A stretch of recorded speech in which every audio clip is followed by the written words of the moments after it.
علشان دراستنا وشغلنا هم مستقبلنا، فانت ما ينفعش تخلي اي حاجه تعطلك، ووقتنا لازم نستفيد منه صح. في كونسبت اونلاين لو انت موجود في اي محافظه داخل مصر او في اي دوله عربيه، فانت لازم تعرف يعني ايه كونسبت اونلاين. الاونلاين مخصص لاي حد محتاج انه يتعلم انجلش من البيت او من اي مكان بنفس مواصفات الكلاس الحقيقيه.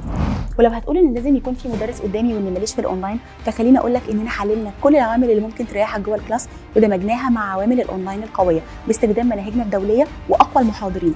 يعني مثلا في الكلاس العادي بيبقى موجود بورد اللي بيشرح عليها المحاضر، وبنكون شايفين المنهج والمحاضر بيكون متابعنا لحظه بلحظه.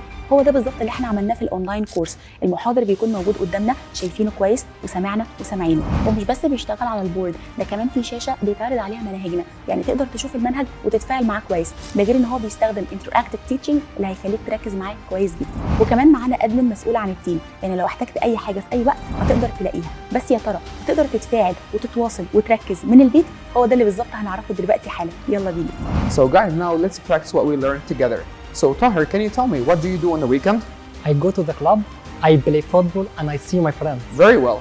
And now Nada, what do you do on the weekend? I wake up early, have breakfast with my family, and I watch TV. Good job. But Mahmoud, can you tell me what do you do if you want to learn about something? Sometimes I ask my friends, I search on Google, I take courses and ask my teachers. Great job. And that's guys what we do if we want to talk about something can never stop. Maybe my routine or something I do if I have some situation. Thank you for your time and see you in the next session. وبكده التفاعل في كونسبت اونلاين بيكون احسن بكتير، لان المحاضر بيقدر يقسم الوقت ما بينكم، وكمان بيعمل رول بلاي وجيمز، وبيدي فرصه لكل واحد فيكم انه يتكلم عن حاجه وزميله يناقشه فيها. ومش بس كده، ده كمان بيصحح لك اخطائك.